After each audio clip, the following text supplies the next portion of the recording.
Ok, perfecto. We are on. Hola a todos, bienvenidos a este nuevo programa en Decíamos Ayer, donde hoy trataremos la última perspectiva que nos faltaba, la perspectiva británica, del libro que ha publicado recientemente Despertaferro, como es Trafalgar, una derrota gloriosa. Y para ello contamos con un invitado auténtico lujo, Richard Harding, que es profesor emérito de la Universidad de Westminster, fue jefe del Department of Leadership and Professional Development de esta universidad entre 2009 y 2016, y sus investigaciones se han centrado en las operaciones anfibias, liderazgo naval y el desarrollo organizativo de las fuerzas navales. Es autor de numerosos libros, como Sea Power and Naval Warfare, The Emergence of Britain's Global Naval Supremacy y Modern Naval History, Debates and Prospects. Hi, Richard, how are you? I'm well, thank you very much, Adrian. Thank you for having me. Good. Thank you very much for accepting. It's an honor to have you here. So I think let's start, from the beginning. I think an important point in the history of the Royal Navy is this the United States War of Independence. Why is this so important in the development of the Royal Navy? I think it was very important because it was a shock to the British. I mean, that was the one of the key things that prior to that, for the period from the War of Spanish Succession through to the 7 Years' War, there had been a slow growth in Britain's understanding of naval power and how it would work. When the War of American Independence broke out, and particularly after France and Spain joined it, it was a bit of a shock insofar as the naval power that Britain thought it in fact had been eroded. That Bourbon naval power had, by about 1780, had reached virtual parity with the British. And there were serious problems. In 1779, there was a Franco-Spanish invasion fleet that came into the Channel. In 1781, the French invaded Jersey. The Spanish and the French were effective in North America. And also, of course, in 1781, Minorca was lost to the British. So it was really a wake-up call for the British. At the end of the war, the loss of the American colonies certainly provided a real problem to Britain as regards its army. But for its navy at the end of it had seemed to come out extremely well. Gibraltar had been saved at the end. The threat to the British Isles had disappeared. By the end of the war, Britain had outbuilt both France and Spain, and its naval superiority in numbers was back where it was pretty much before. So a new fleet was in action. It was in being, as it were. And Britain, I think, had become aware that, very much more aware, I would say, that its survival depended on the Royal Navy. It was a close-run thing for many people, and therefore investment in the Navy continued from 1783 onwards. And, of course, at the same time, both France and Spain had realized that they had run Britain a very close race, and their investment in naval forces continued. There was, in fact, a naval arms race going on. For Britain, it was, I suppose, quite fortunate that the French Revolution destroyed the French officer corps, and in fact, in practice, destroyed the French Navy. And of course, for Spain as well, by about 1796, the problems of the Revolutionary Wars had caused such an effect that its navy was in decline as well. And therefore, whereas Britain had maintained its fleet, and both France and Spain had maintained their fleets as well, once the Revolutionary War had broken out, the gap began to widen again, and Britain's maintenance of its fleet meant that it was gaining more and more power, relative power, over the French and Spanish opposition as it was. So the war was very important as a wake-up call, the American War of Independence. it meant investment was continued in the Navy, and it meant that British perceptions of the Navy were reinforced, that it was vital to continue investing in it and maintaining that fleet. So although it was a defeat, undoubtedly a defeat, it was one that reinforced Britain's naval power in the longer term. Mm-hmm. So you said that the British became more aware of the importance of the Royal Navy for their survival. So more investment, that also means more technological innovation. I mean, in this period of time between this War of Independence and the Trafalgar Battle, which technological innovation was in the Royal Navy during that time? Well, it's interesting that by that time, the Royal Navy as an institution had got into a position where it was innovating. It was aware of innovation, how to innovate. So, for example, up to 1805, one of the things that happened actually during the American War was the use of carronades, for example. These short-barreled heavy guns, 68-pounders, but they only weighed about the same amount as a 32-pounder. They took out about as much space on a ship as about a 4-pounder, but they carried a 68-pound ball. And this was an important innovation in firepower for the British. Another thing was the innovation in the flintlock mechanisms for firing cannon, which again occurred during the American War. And during the American War, coppering of ships, copper bottoming occurred. So all these things were happening. And Britain didn't close itself off. It also looked to what was going on elsewhere. So when it saw things that were useful, it copied from the French and the Spanish navies. It copied from the Danish Navy. It copied what it thought was necessary. And of course, it copied from the Americans as well later on. So Britain was in a mode of innovation and change when it was needed. Now, I don't think it could be said that as a result of that, the Royal Navy was technologically much better than its potential enemies, because technology tended to shift. By that time, it was fairly common for technologies to be transferred between states. And so changes that were taking place in Spain and in France and in Denmark were also improving the ships of those nations as well. So Britain wasn't accumulating a massive technological advantage, but it was keeping a technological change going on. So it was an important element of it. So the fleet was being renewed, although the fleet by 1805 and at Trafalgar but they were not new ships as such. They'd largely been built in the previous 30 odd years. They were being updated in what was being done. Other technologies that were important were, of course, things like the sanitation and health on ships. So the British tended to be ahead of France and Spain in that particular area, where they were looking at anti-scurvy measures and things. So that there were these changes going on. So the fleet in 1805 was a fleet that was well accustomed to change. It was well accustomed to working in the way it had to.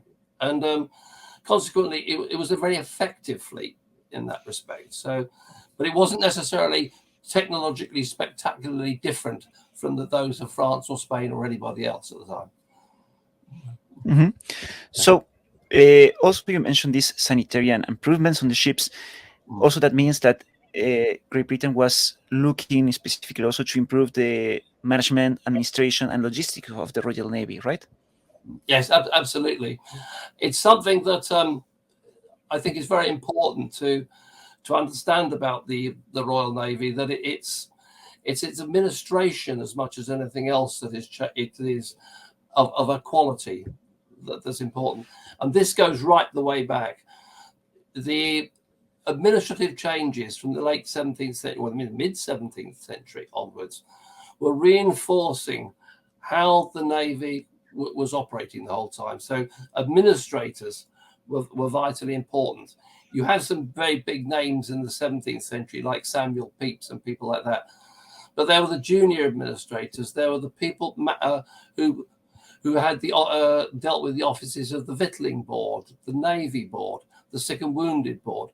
And although these were often politicians as well, they were people who would administer and could administer things well. And so this was an important element of the Navy. And it wasn't new. It was something that had been developing in the Navy for the best part of 100 years. And that continued during the War of the Revolution into the Napoleonic Wars as well. That you have people who are good administrators. And of course, the important thing behind that is they were financed. They had money behind them.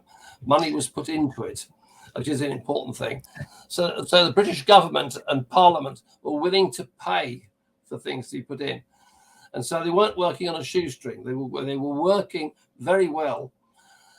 And I think another thing that's very important is that it isn't just the state. It isn't just the employees of the state. The British were able to bring onto into the support of the Royal Navy the private sector. It was the private shipyards that were building the ships more often than not. It was the private suppliers that were able to do things. And the critical thing about that is if you're going to have the private sector involved, you've got to have good contracts. Because if you don't have good contracts, you're not going to get value for money. And that's one thing that Britain seems to have been able to achieve, a level of trust and a level of effectiveness between the administrators and the public and the private sector, the people who are supplying these things, which I think is an important element that's sometimes underestimated. Excuse me. No, it's okay. It's okay. But now that you mentioned the private sector, also one of the things that's mentioned in the book, and I find quite interesting, and was surprised to me, is also one of the advantages that you mentioned is all these seaman commercial ships that also feed the Royal Navy. What was the difference if you compare this Spain and Great Britain and France? Sorry. Well, Spain. I think the big difference, excuse me, is that the British were able to use the private sector to build warships. So the British, the yards, the royal yards, were able to concentrate on repair and reprovisioning of ships, and therefore it massively expanded the base, the logistical base of the Navy, because the private sector were doing the building, and this is a very important element, which couldn't occur in the same way in France or in Spain. Partly because really from 1792 onwards, the French Atlantic economy largely collapsed. And as a result of that, a lot of the potential for the maritime and the mercantile sector in France collapsed as well. Whereas in Britain, it expanded.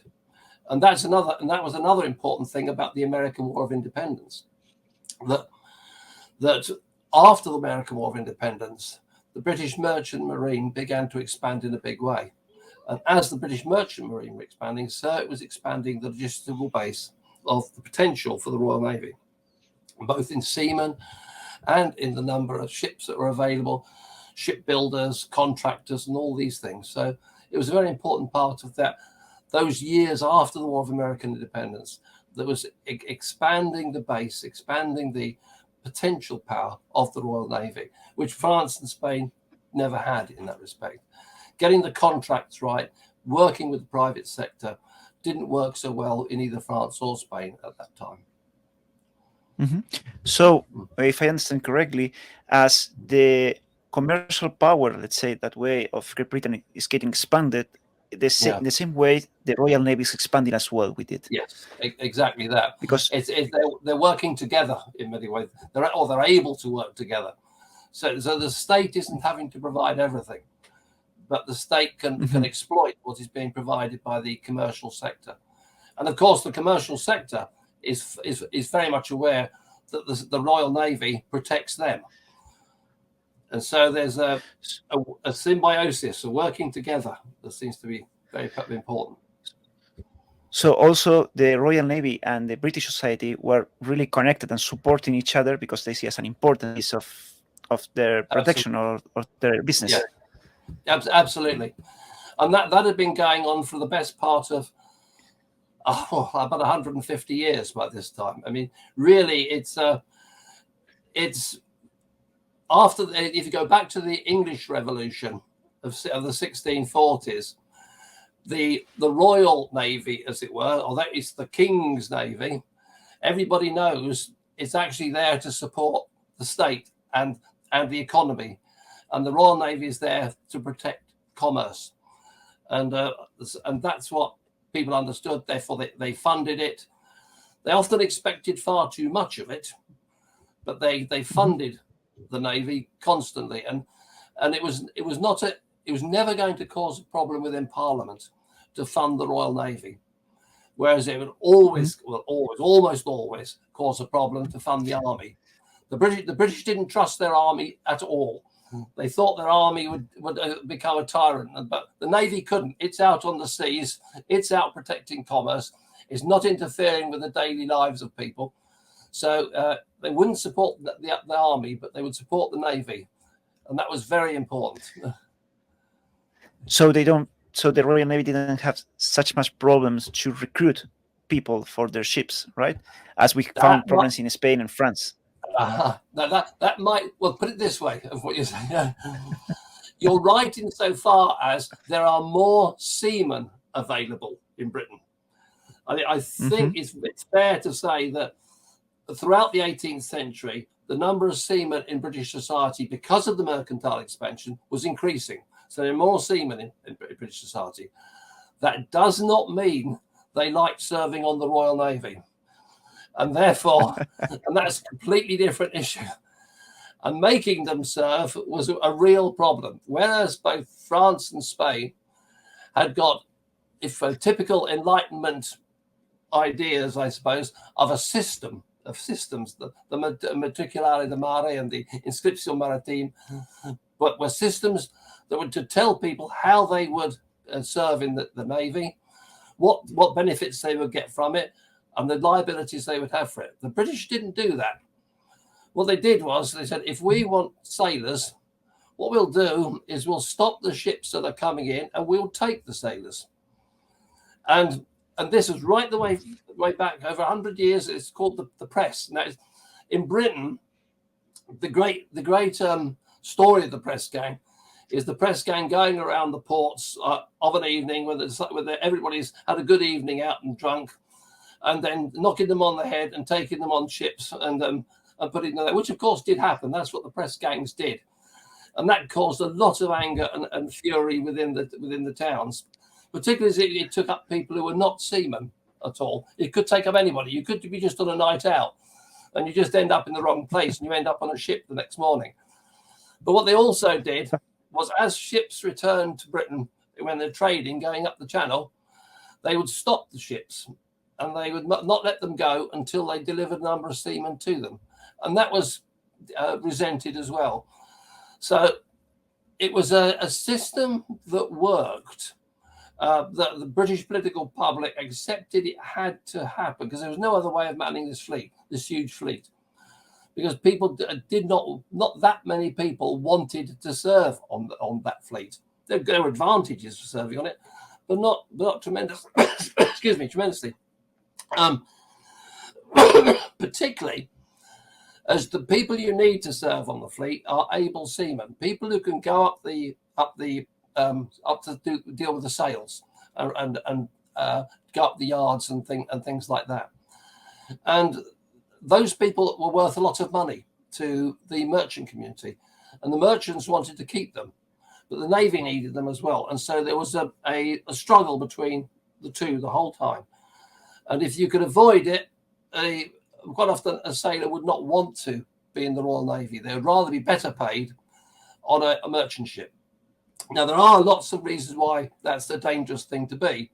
Because if you're a merchantman, you could be captured by a French or Spanish privateer, and that's the end of your time until the end of the war. It could be that you wouldn't necessarily get paid if the journey didn't go well. It could be that you would have your pay deducted if the cargoes were damaged. Whereas in the Royal Navy, you did get more certainty about things, but the pay was worse, the discipline was a lot harder. And of course, it's a fighting ship, and therefore not everybody wants to be on a fighting ship. So you're right insofar as there are more seamen available to the British, but that didn't mean they necessarily wanted to serve on the Royal Navy. There was a substantial proportion, possibly as much as 30% of seamen had to be pressed onto those ships. That's an interesting question. Why, if they were pressed, they were forced to go on the ships. How is it they quickly settled in to becoming part of an effective team? Because that was the other side of the human story, that you haven't got to just have men on board the ships.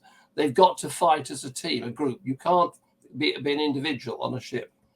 You're not like in an army where you're an individual with a weapon. In the Navy, you're on a weapon that has to be organized by a lot of people. And it is an interesting thing how people who could be very reluctant to serve in the Navy suddenly became effective seamen and made the Royal Navy an effective organization as a result of it. And I think there's more work to be done on that as well. We don't know enough about that sort of mentality. It's a very interesting question. Yeah. Yes, because there's a lot of work for the officials of the Royal Navy to make that work as a team. That's a really important thing.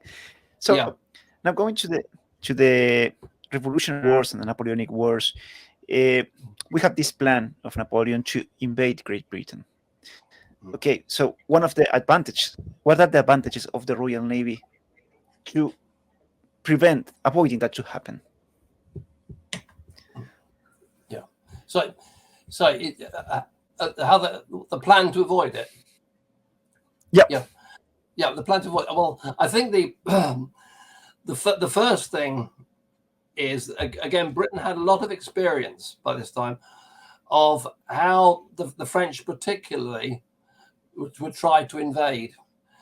And one of the things they have been able to do is really from the middle of the 18th century, they developed what was called the Western Squadron, which was to put a force of ships off the west coast of France and have it ready for any action that takes place. And France, in order to get enough force together, had to use a lot of ports and a lot of different places. They couldn't congregate in one single place very easily.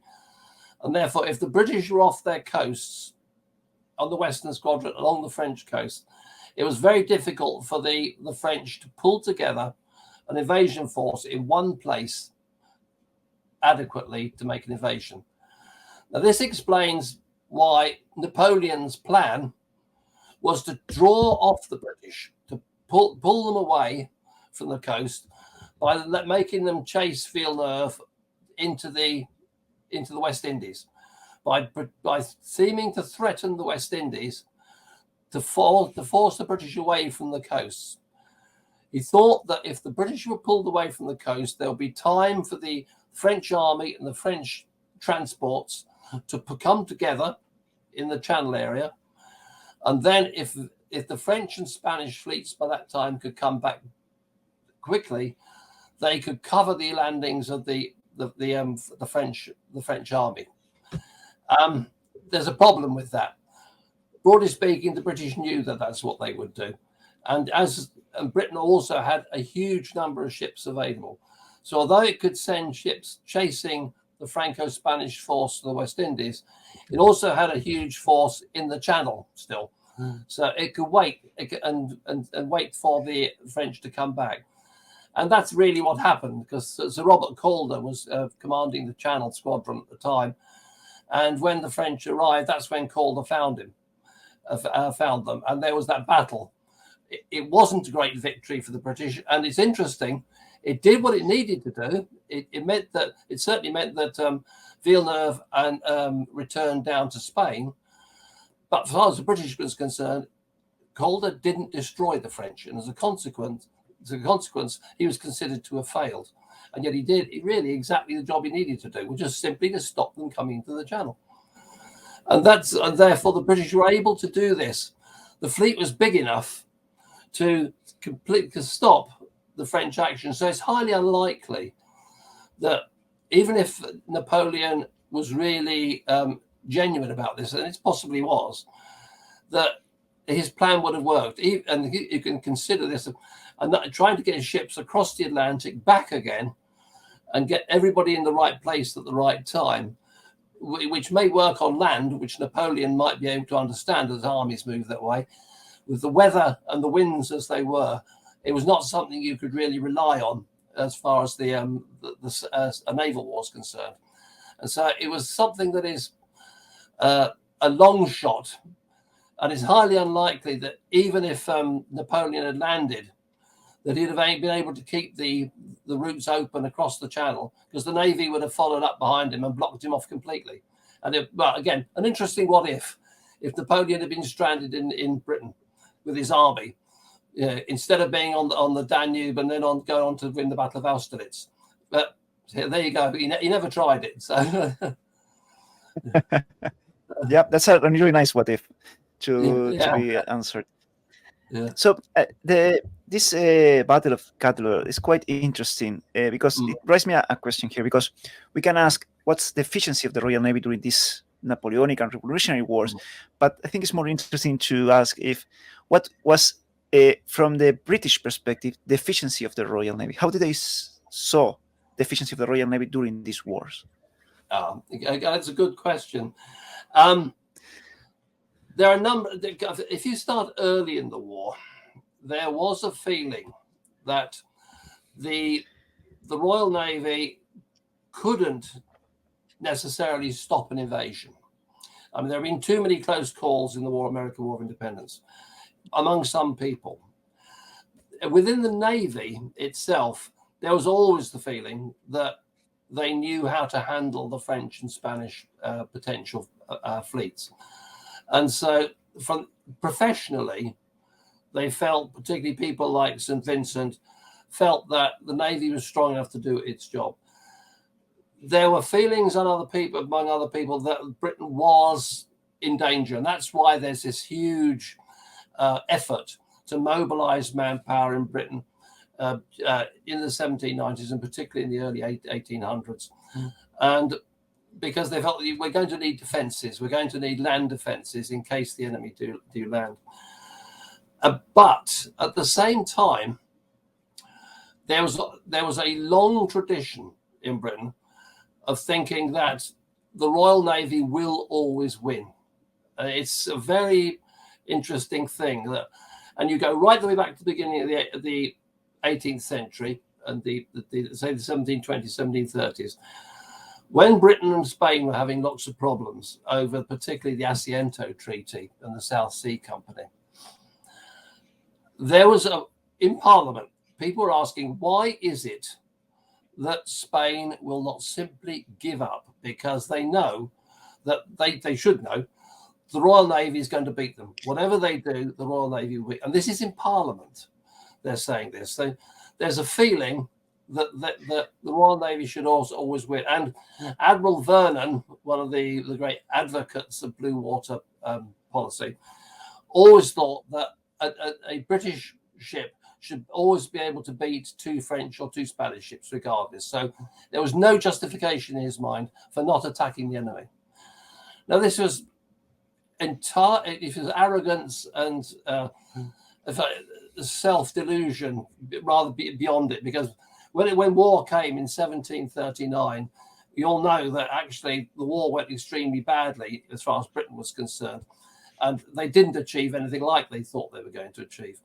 But it persisted, that idea that the Royal Navy should always win. So when the war didn't go as well as expected, who was to blame? Not the Navy, but the politicians were to blame.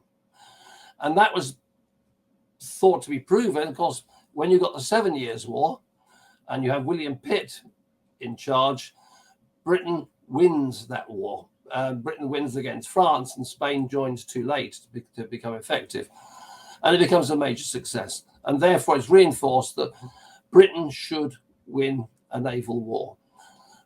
After the War of American Independence, again, the terrible situation where the American colonies were lost, Britain was almost invaded. What the Navy did do was eventually overwhelm and outpace the development of France and French and Spanish navies. And so it continued to reinforce that idea that the Royal Navy should win. So Britain, by the time of the Wars of Revolution, Britain had a long tradition of thinking nobody could beat the Royal Navy. Nobody should beat the Royal Navy.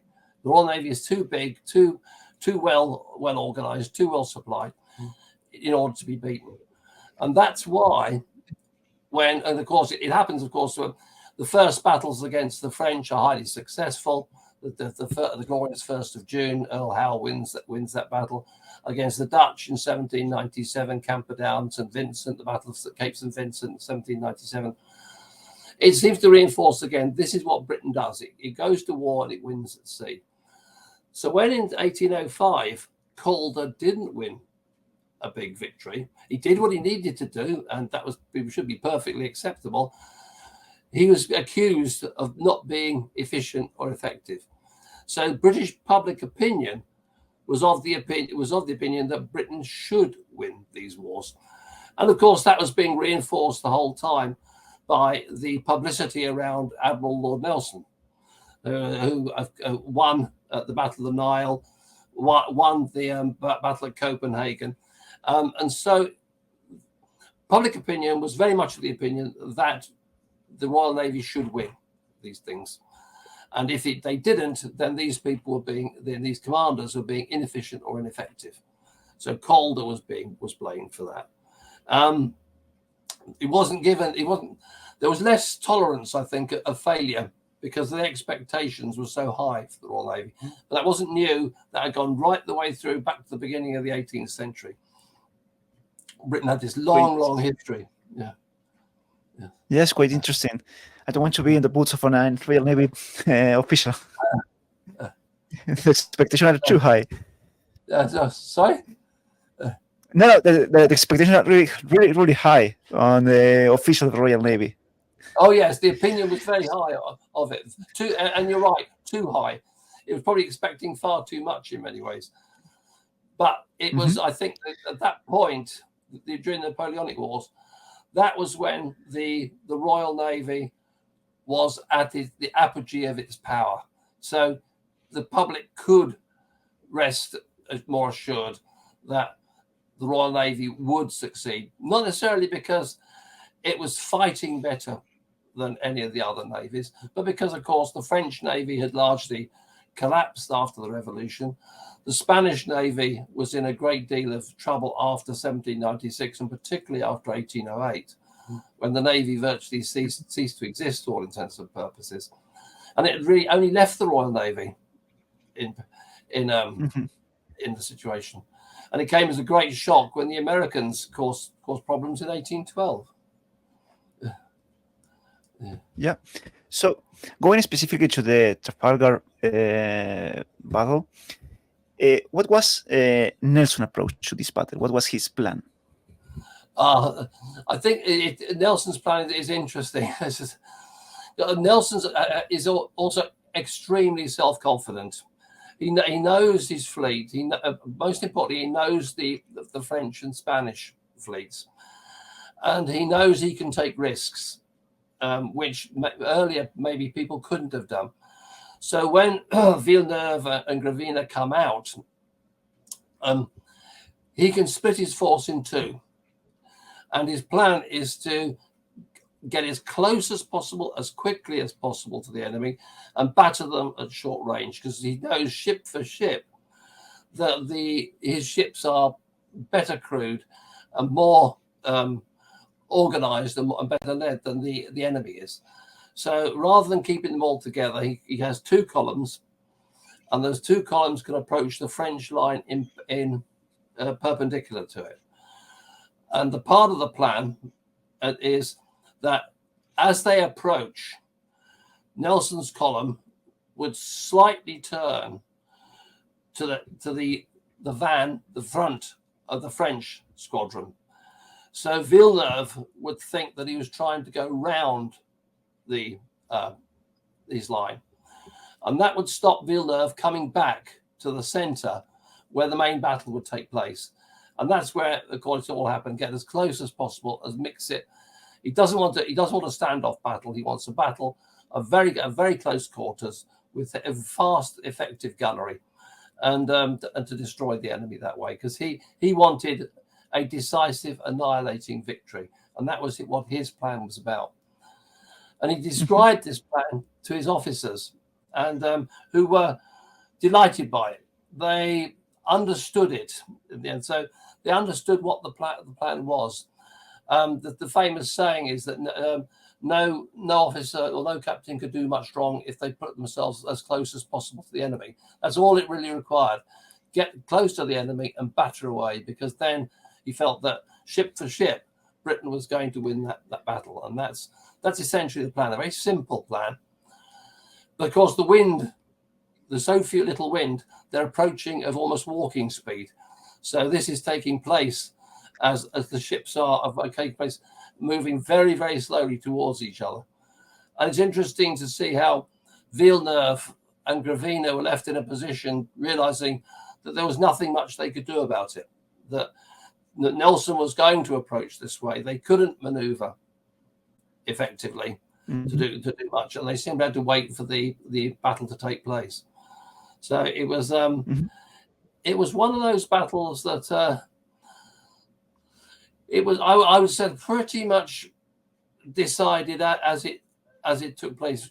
Nelson knew exactly what he was going to do, and it was a plan that that would have been very, very difficult to counter with the French and Spanish fleets in the way they were. Yeah. And it was not. Yeah, because sorry, please. No, please continue. I simply the French and Spanish ships put up a massive, fantastic resistance, but there was little they could do against this kind of thing. The breaking of the line, the melee that was taking place, the movement around the ships. And so, as I think Augustine and others and Remy have argued, that it's not a difference in the quality of courage. It's a difference in the quality of the ships and the seamen and the situation that was. And it was pretty well a battle that was going to be very, very difficult for the combined fleet to win at all at that point. They were stuck, basically. Yes, because one of the things that we discussed with Agustin from the French perspective, also the Spanish perspective, all comes to this psychological part of Villeneuve that was really afraid of fighting Nelson. Yes. What do you think about that? No, I think that's right. Villeneuve had experienced what Nelson was capable of doing at the Nile in 1798. I feel for Villeneuve in many ways, because he had to come out. I mean, he'd lost the confidence of Napoleon. He knew he'd lost everything in terms of professionally. But when he came out, there was very little he could do. He certainly was psychologically unprepared to fight Nelson. He had no answer to this, what Nelson was going to do. His ships, he couldn't do it with his ships. His crews were in the position to do it. So once the British fleet had found him off Cape Trafalgar, and the winds were so light, so they can't maneuver dramatically even to think about maneuvers to get away. It was pretty well finished for Villeneuve. Psychologically, you wonder, well, what could he have done? And again, an interesting what question? What would it be possible for him to have done? He was caught in an impossible. Once he'd left Cadiz, I think that was the end of Villeneuve's career in that respect. It was the end anyway, because Napoleon had finished his career. Yes, he didn't have too much options there. No options. So you were pointing out some point of reasons. What, in your opinion, what are the reasons of the British victory? You were pointing out this plan, also this psychological part, but what are the other reasons you think that let British get the victory? I think the overall reason, I think, for the British victory is by that time the British fleet is operating at the highest point of its efficiency. If you look at almost any part of the fleet, whether it's expectations of the officer corps, expectations and performance of the crews, the ability of the crews to work together, these are the things that meant that the ships are going to be in the right place at the right time. The British ships are not that much better than the French and Spanish ships, but they are well prepared, they are well founded, they are well provisioned and victual, which of course that isn't the case as far as the French and Spanish ships are concerned. So taken all together, it was simply the fact, I think, that we're talking about navies of entirely different qualities at that point.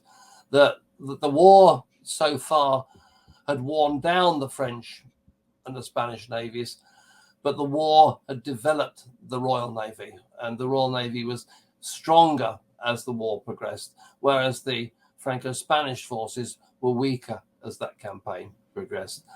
And so there was this qualitative difference that enabled the British to do what they wanted to do. It enabled them to divide their force into two lines, move perpendicularly, and with confidence have a melee battle, a slogging battle of gunfire, knowing that they're likely to be successful in this. So, and then there's that psychological element to it. We know that. Villeneuve knew that. Nelson knew it. His officers knew it, and Gravina knew it as well. So they everything was against the Franco-Spanish forces at this point. It wasn't as they say about Waterloo and the run thing. It was something that was pretty certain to lead to disaster for the Franco-Spanish forces if the battle took place, and of course it did, and that was what was the result. Mm-hmm. So also there is a lot of debates about this part. This question is about the casualties of the British and also Spanish, and because there are a lot of numbers, there are a lot of reports, suspects of hiding this because of maybe corruption or whatever. Yeah. So in investigation, how many casualties has the Royal Navy, and also how many ships the Royal Navy lost during the battle and afterwards, because there was this storm? This was no. Afterwards the battle. They didn't lose any ships in the battle as such.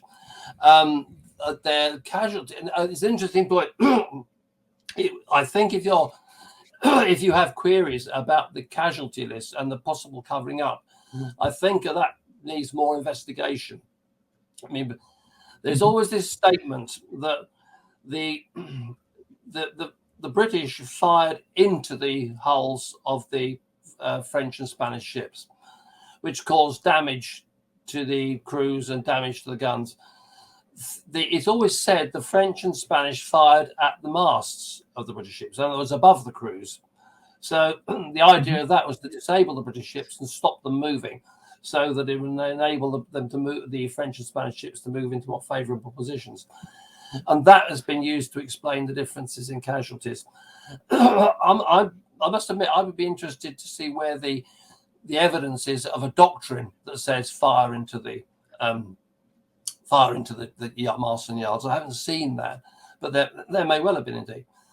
But there's no doubt that the casualties of the Franco-Spanish ships were a lot higher, and also the damage to the ships was a lot greater as well, which says something about the rate of fire and the effectiveness of the fire. Partly because, and that depends on where you get to in a position. If you think of a ship moving perpendicularly to another ship, the broadsides of one ship will have to focus on a narrow point, the front, albeit a weak point, the stem of the enemy ship approaching. Therefore, there's a relatively small target to hit. During that period, there's very little that the advancing ship can do to hurt the ships on broadside, because they've only got their chasers to fire at them. But when they go past the stern, that's when the devastation takes place, and that's where the casualties start mounting. Because once the broadside guns can fire into the sterns of the ships in line, the cannonball runs right the way along the ship, destroying anything in its path, and that's where the casualties start occurring.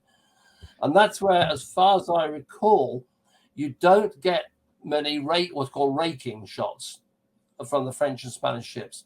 It's the British that are able to cut the lines, rake the sterns of the French and Spanish ships, and then turn to engage the other broadside of the enemy.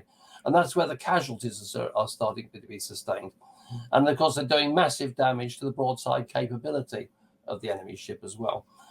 So it would be interesting to know if the British did disguise their casualties. It's difficult to tell, of course, because not only have you got the, as you say, the storm that happened afterwards, and therefore losses that are occurring there, but you also got potential for not recording effectively the casualties. I don't think there's much about that's a mystery, but the casualty differences are really to do with the rate of gunfire, where the gunfire was applied, and how the effectiveness of the gunfire impacted once you're in a raking position at the stern of the enemy ships. That's where the damage really gets significant. It's serious. So you were saying that during the battle they don't lose ships, but during the storms is where the British suffer more. After the storm afterwards, the battle. They do suffer in the storms, yes, yeah, but what they also lose is the potential for the prizes that they thought they were taking as well, because a number of the Spanish ships escaped, and some were wrecked on the coasts of Spain as well. So I think you could say, well, did that really make a difference? By then, probably not, because although it took the edge off the victory, it wasn't as complete as the British had hoped it would be. It didn't change the fundamental result that the Franco-Spanish fleet had been dispersed, and that was the important thing. A lot of it had been damaged and very badly damaged, and some have been lost in the storms, but it couldn't change the results of that activity at all. It's an interesting one, but it's not something I think that could have changed the impact for either Napoleon at that point. It was too far gone, the whole situation. It's one of those things that you almost think that from the day that Villeneuve sailed out of Cadiz, the whole thing has only got one result coming from it, and that is that it's going to be a disaster. Yeah. So that's my last question. Yeah. No, sorry, please. No, sorry, carry on. Yeah. Okay. So, and my last question here is, well, there's two questions here, because one of the things is the real consequences of this victory in Trafalgar. But well, Napoleon continues, and he has this victory in Austerlitz and continue their campaigns. But I think from the British perspective is the idea of Trafalgar, I think, is more important. What's supposed for the British people, what is this victory means? Yeah, a good question. You're absolutely right. Did Trafalgar stop Napoleon? No, not at all. I mean, by the time Trafalgar was fought, the Grand Army was on the Danube, and everything was going over towards Austria. And what it didn't do was save Britain from invasion, because that invasion, if Napoleon had ever planned it, was not going to happen. Villeneuve was moving, when Villeneuve was moving, leaving Cadiz, he was off to the Mediterranean. He was going to support Napoleon in Italy. So it had nothing to do with invasion. However, it was a very important symbol in Britain for the success of the Royal Navy. It was such a crushing victory, and with the death of Nelson at the same time, it was seen as a sort of deliverance. Yeah, it was the apotheosis of Nelson, the man who seemed to encapsulate naval power for Britain over the last 10 years prior to that. And so it became a legend in its own right. Yeah. So Britain has these saved moments of being saved, whether it's the Armada in 1588, whether it's 1805 and Trafalgar, whether it's 1940 in the Battle of Britain. In the British psyche, it's the island being under attack and not succumbing. And although Trafalgar doesn't fit that, that's what it did. That's not what it did. It became an important part of the mythology that surrounds it, and in Britain it still has that impact. We had the 200th anniversary of Trafalgar back in 2005, and there was quite a big commemoration of the battle, as there was in 1905. So the battle has a particular resonance in Britain. I don't know of any other battle in British history where we've had these public commemorations in the same way. So for the British public, even today, it's thought of, it was a campaign that saved Britain from invasion. It didn't, but it was, as you say, it was a psychological success that Britain needed at that time. Mm-hmm. Where you could argue that were far more important for Britain, the greater success for Britain at that point was establishing an alliance with Austria. It didn't hold together because of Austerlitz, but what it did was enable Britain to continue the fight against Napoleon. Because although Britain won the Battle of Trafalgar, that would not defeat Napoleon at all. Napoleon still controlled a lot of Europe.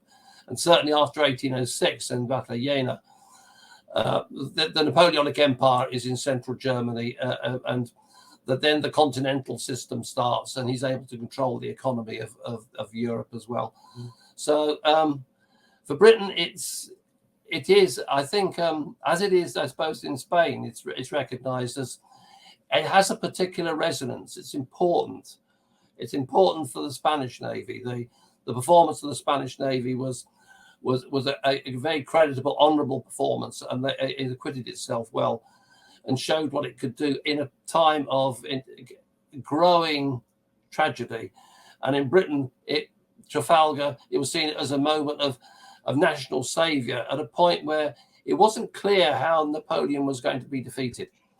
Because prior to the battle in 1804, 1805, although Napoleon may never have intended to invade, people were worried enough that he might invade, and he was a sort of a hate figure.